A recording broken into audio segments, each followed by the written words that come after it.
Morning, I'm Ranger Dave and welcome to another edition of West Valley Rural. Today we're going to be talking about dairy goats, and it's an intense subject for this family because we've been doing dairy goats for a very long time. I got my first goat back in the 1980s, and then it's been the term today, a journey. And so I've seen people in my situation plenty over the years. People move to a rural area and they wind up, they get the chickens. Chickens does all right, and then they said, let's go get some goats. Okay, and then it gets sticky. They don't know what they're looking for, and then they become what me and my daughter call tire kickers. They become experts in things that they do not know. Are you one of those? And that's easy. That's easy because a lot of times people start off with gifted goats. The term I guess today is called rescue animals. Okay, somebody just gives them a goat, and I get that. That's how I started. I started with the goat that somebody just gave me, and fortunately, it was an actually really good quality animal.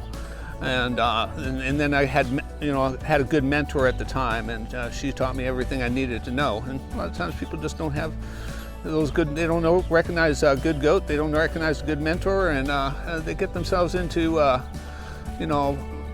problems because all of a sudden they got goat after goat after goat. Those things breed, right? And then they don't know which ones to keep, what to breed for. What do I want? Am I looking for a meat animal? Am I looking for a dairy animal? Am I looking for a friend animal? I'm looking for a glorified pet. What am I buying goats for? And then this is an expensive thing. And then another thing I was really people, I've always people spend hundreds of dollars on adoption fees on a mongrel animal, on a mongrel dog, and they think nothing of it. But then they're going to kick the tires when it comes to dairy goating. And that's what, again, we call them tire kickers because they don't know what they're looking for. And it's going to a situation, they try to Jew you down, they try to haggle. It gets embarrassing. It makes you a little bit upset because, again, this is the same person who would spend hundreds of dollars for a rescue dog, and then they want to haggle on a really quality animal. So we're going to be talking today on dairy goats, what to look for, and things you should look for in both the breeder and the animal itself. So that way you go into a situation, you already know what you're looking for, and you're going to find it real quick, and you're going to recognize quality for the price, quality for the animal right out the gate. And that way you can breed for, once you go down the road to goats, you can breed for quality and you know what you're doing. So let's get started. Okay, there's my daughter Ruby. Hi. And that is our... This is my girl Gwenny. This is our main. This is my foundation doe of my herd. Okay. So she is the one that most of my herd is related to now. Okay. So what's good? What's the quality? Tell us about Gwen. What are you looking for? So with my herd, my goals were I wanted a dual purpose herd of goats. I wanted ones that were going to be really good for milk, but were also really big and stocky, like Gwen is, that's got a lot of meat on her bones. Okay, so that's good for butchering. So sometimes you're looking for a milk goat, and sometimes you're looking for a meat goat, and sometimes but I didn't want just a meat goat. Your meat goat breeds, a lot of them don't produce as much. So I wanted Nubians way back in the day were actually bred as dual purpose breeds. So a lot of your older bloodlines that have not been bred more exclusively for dairy are still really big and chunky, like Gwen. She is 275 pounds of hunk. Okay. What I call her. No. Okay, let's point out some of the things that make Gwen. So she's got really good udder attachments. That's one thing. If you're looking for a milk goat, you want to make sure that they're the parents of the babies you're buying, or the goat itself has really good attachments. That's how much it's attached up into here. And then the front, the base of her front, udder, the and front as well attachments. As front attachments and such. So my herd is actually a little bit weaker on the front end attachments. But I've already made some plans for whatever next buck that I get. I'm going to be very particular and looking for a buck that has really good bloodlines for 4 udder attachment. That's the next big thing I want to improve greatly in my herd. Okay. But one has been really good for the dual purpose part, which is kind of hard to find in Nubians nowadays, since so many have been bred for just milk production now, unfortunately. If you were to sell Gwen or buy Gwen, what would you be expecting to pay? For a goat, so I bought her as a first freshener, and first freshener is the term used for how many times they've had babies and gotten, come on, just stand up, yeah, okay. Is for how many times they've had babies. So she was a first freshener, so it was the very first time she had babies. I think I paid $400 for her. So now as a very mature, proven doe, I would say. Her son has given me so many great babies. I've got so many amazing Gwen grandchildren, as I like to collectively call them. I would be paying probably $700, $800, I would say minimum, for a girl like her. That's now. So that would change probably slightly depending on if she's bred, if she's in milk, or if she's just dry. So right now she's in milk. All right, she's papered, correct? Yes, she okay. is. All my herd is ADGA registered, which is the American Dairy Goat Association. Okay. Now, can you get fine quality goats that aren't papered? You can. It's just harder, and then you also have no idea of the lineage, so the animal. So you don't really know the full proven history. Like, you can only take a person's word so far that, a goat is 100% pure Nubian or 100% pure that. So it's just, you're kind of going in blind a little bit. Okay. You don't have as much of a guarantee, and being papered is not necessarily a guarantee of quality. Right, either. yeah. You can buy a poor quality. Your odds a little bit. You can buy a poor quality papered animal. There's plenty of poor quality papered animals out there, So, that papered standard that a lot of times goes along with. It's a lot of work and a lot of effort to keep your herd papered, to find papered animals that are really good, to do all that paperwork and all the record keeping that goes in it, the tattooing, all it. There's a higher standard of work that goes along with breeding a herd of papered animals. So the odds are, even in just having going to a papered herd to buy an animal, they're putting a lot more work and a lot more effort into their herd to be a good breeder. So walking into another person's herds, what are you looking for? All of a sudden, for me, it's always been the.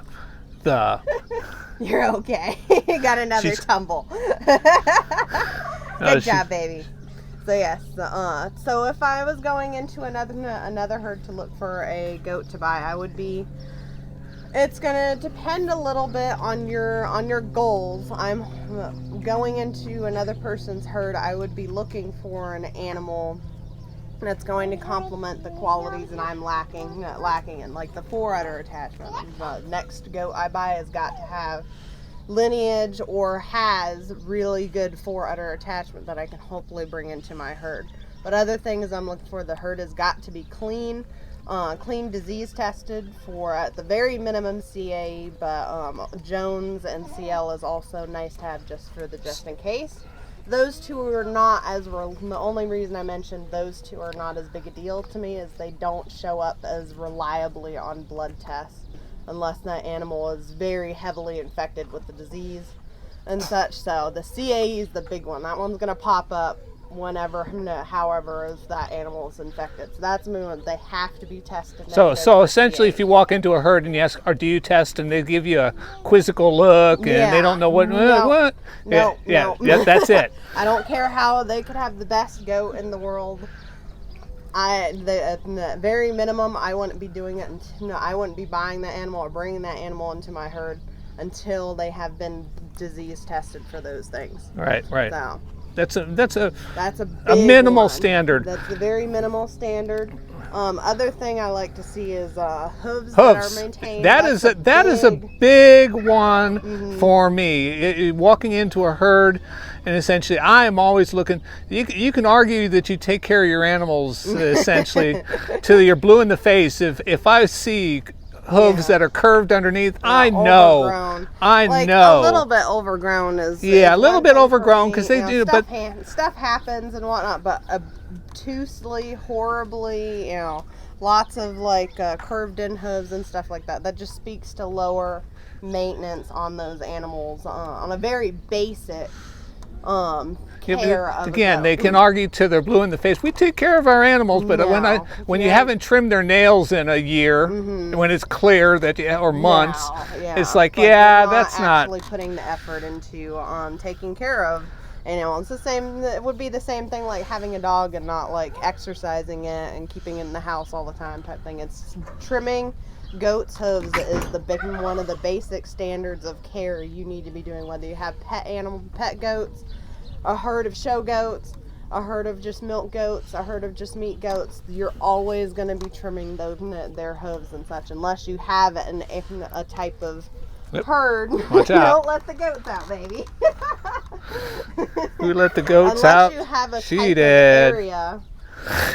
Some people have big enough pens, rocky enough pastures and stuff like that where they have to trim less.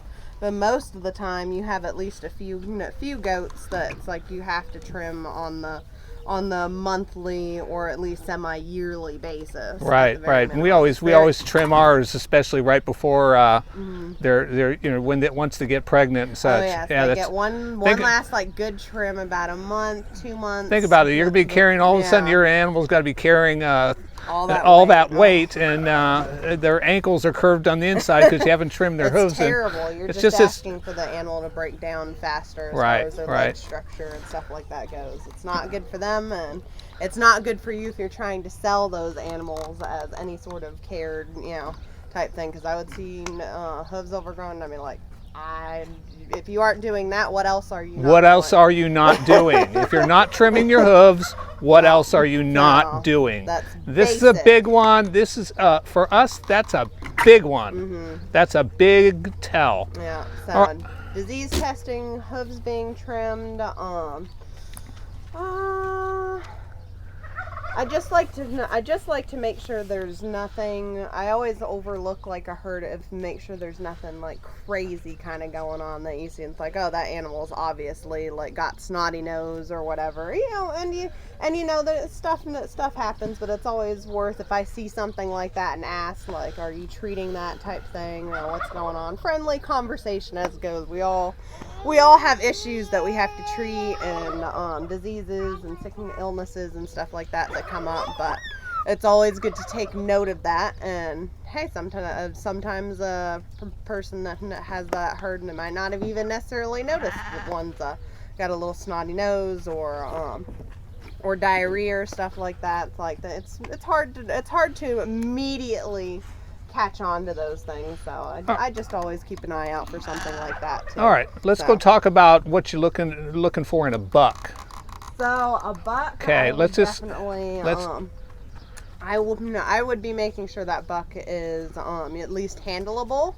And one thing that people don't think about, I would prefer that buck to be milk stand trained as well. People don't always milk stand train their bucks for doing hoof trimming. And again, that's a big thing. If you're going to be hoof trimming a buck, you can do it with them just on the ground and such, but it's a lot easier to just throw them up on the milk stand and such. But not everyone does that for their bucks, so that's something that I preferably would like to see, is that the bucks are milk stand trained, and that they too are, if person is going to leave anything lax as far as like the hoof trimming of the herd, a lot of times it's going to be the bucks because they're stinky half of the year. Right. So, but even though they're stinky, they still got to get hoof trimmed too. So. Right. If they're going to neglect the hoof trimming on the does, they are definitely going to neglect the hoof trimming on the bucks. That's just another thing I keep an eye out for. So again, and then aggression levels and whatnot. I like to be able to still, there's some mild levels of aggression that for me, I will tolerate just because they do run so high on the testosterone in the fall and stuff like that. But for the most part, they should still be able to be handled and managed and such and taken care of along with the rest of your herd. So All right, let's go look at them. All right, now let's talk about bucks. You know, the people spend far too little time looking for their does. You know, spend far too little looking, understanding what they're looking for, and they spend even less on figuring out what they're looking for in a buck. And you know what? That's 50% of your equation.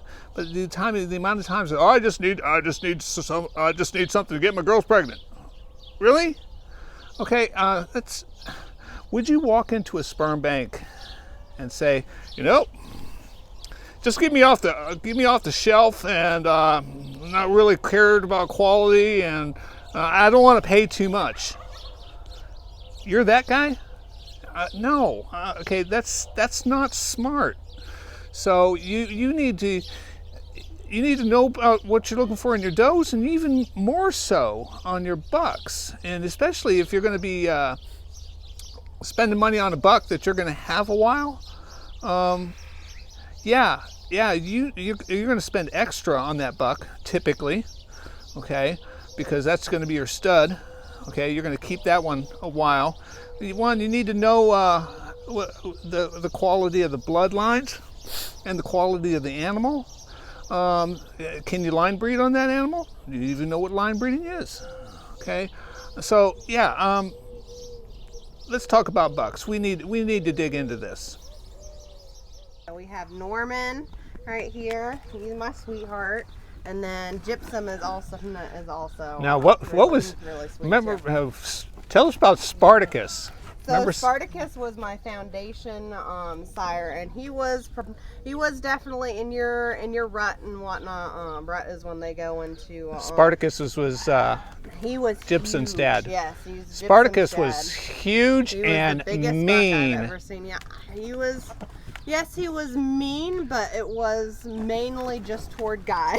Right. I mean, when we had Spartacus, I could not get in here. I could not get in here at all. I could still get in here. For the most part, but it was the testosterone. He did not like anything that smelled even a little bit of testosterone. So what did we do with Gypsum to get? So Gypsum was a bottle baby, and we kept him in the house for a long period of time, actually, because he was a only baby. His one sibling that he did have was dead on arrival.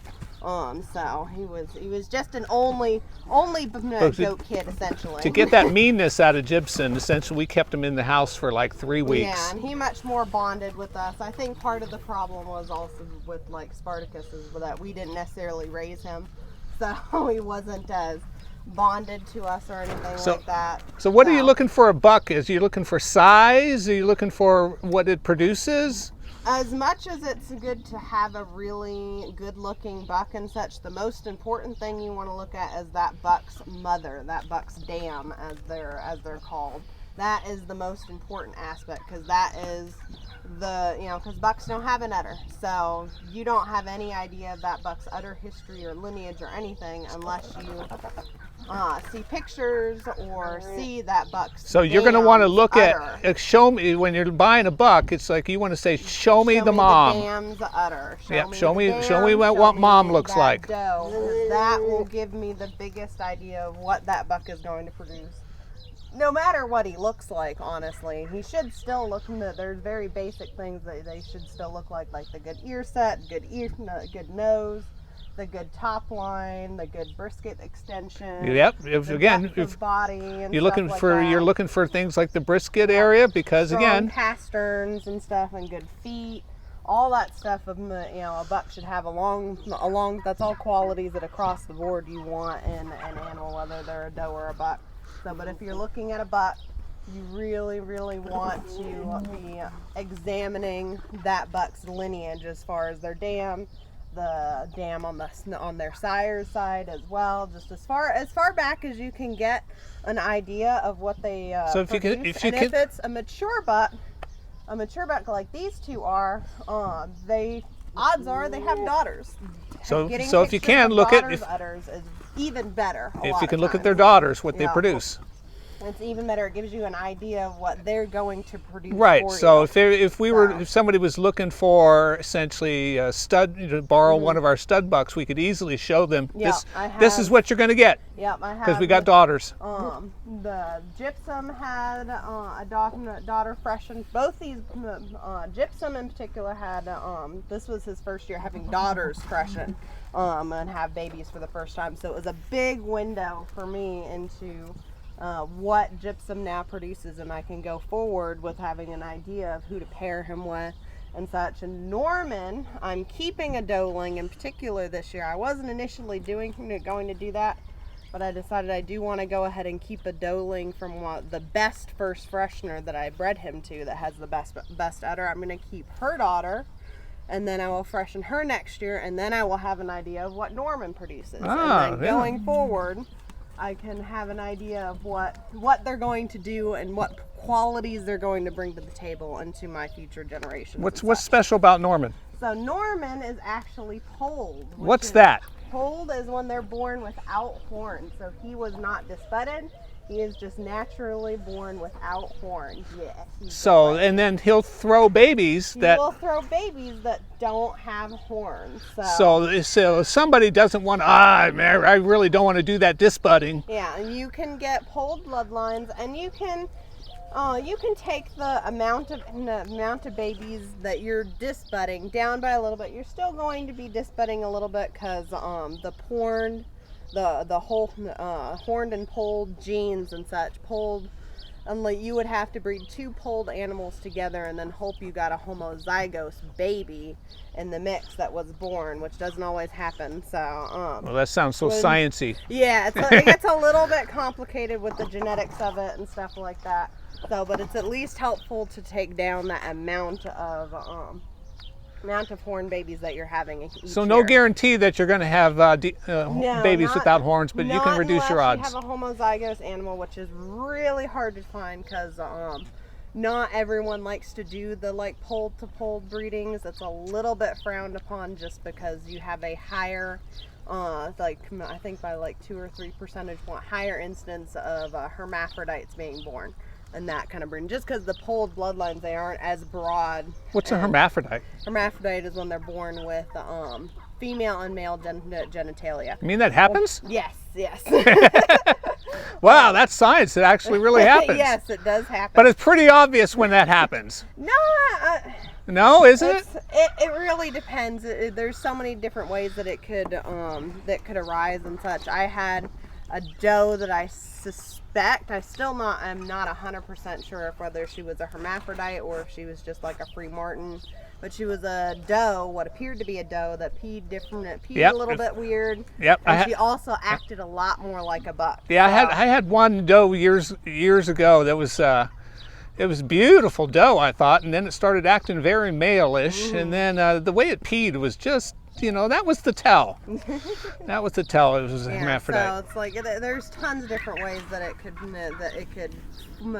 present itself. So you're going to be questioning a little bit probably, unless it's a very, very obvious one, which doesn't happen every time since it's just a rare condition to happen. But that's why there's not too many homozygous polled animals out there, just because of that.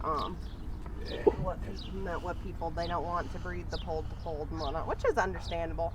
That's there's such a thing as line breeding, and then line breeding is what? Line breeding is when you're breeding closely related animals together. Is that a bad thing or a good thing? It can be either. It can be a good thing or it can be a bad thing. There's a common saying that it's line breeding if it works and it's inbreeding if it doesn't work.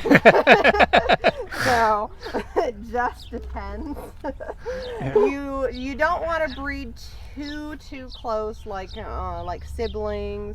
Or I can't remember exactly, but it's okay to breed. It's either one this way or the other. I could be saying it from. It's okay to. I think it's okay to breed daughters to fathers, but not like sons to mothers type thing. The purpose for that is you're trying to accentuate your positives of your herd and get rid of your negatives. It helps solidify kind of your herd type of what you're producing. So I've done a good bit of line breeding just to try and get that stocky, making big babies for the butcher.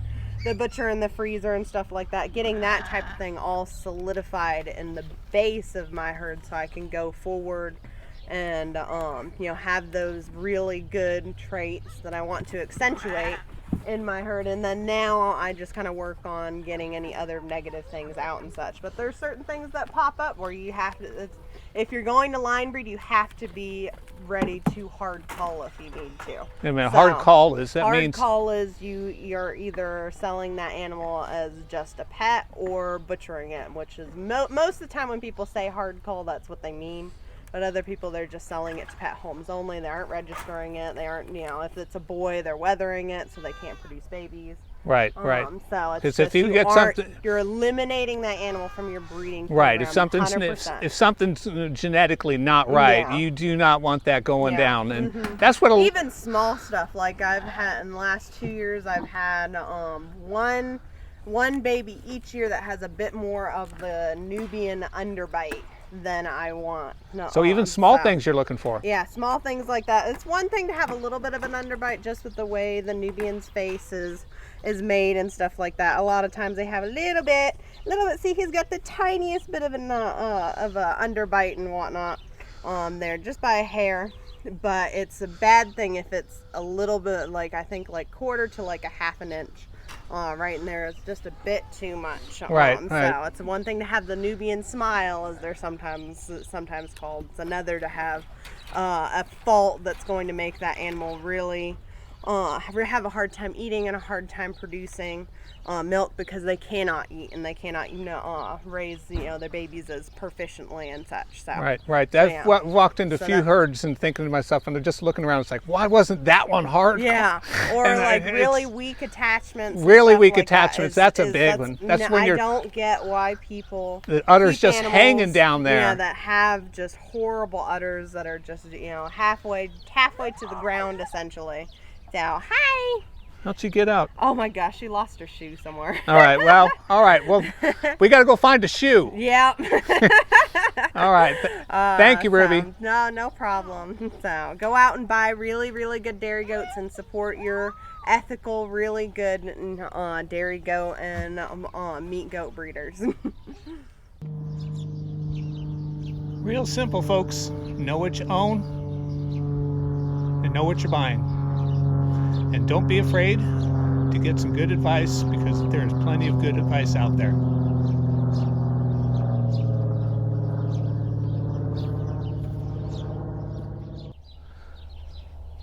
Well, I hope that was helpful and that you're a bit better educated on what to look for in goats, dairy goats, or meat goats even. And you go into your buying situations, your purchase situations, a little bit better educated on what you're looking for on a breeder and that animal itself.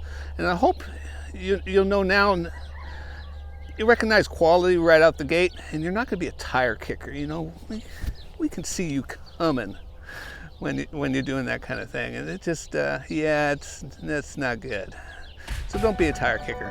So I'm Ranger Dave. See you next time, and this has been West Valley Rural.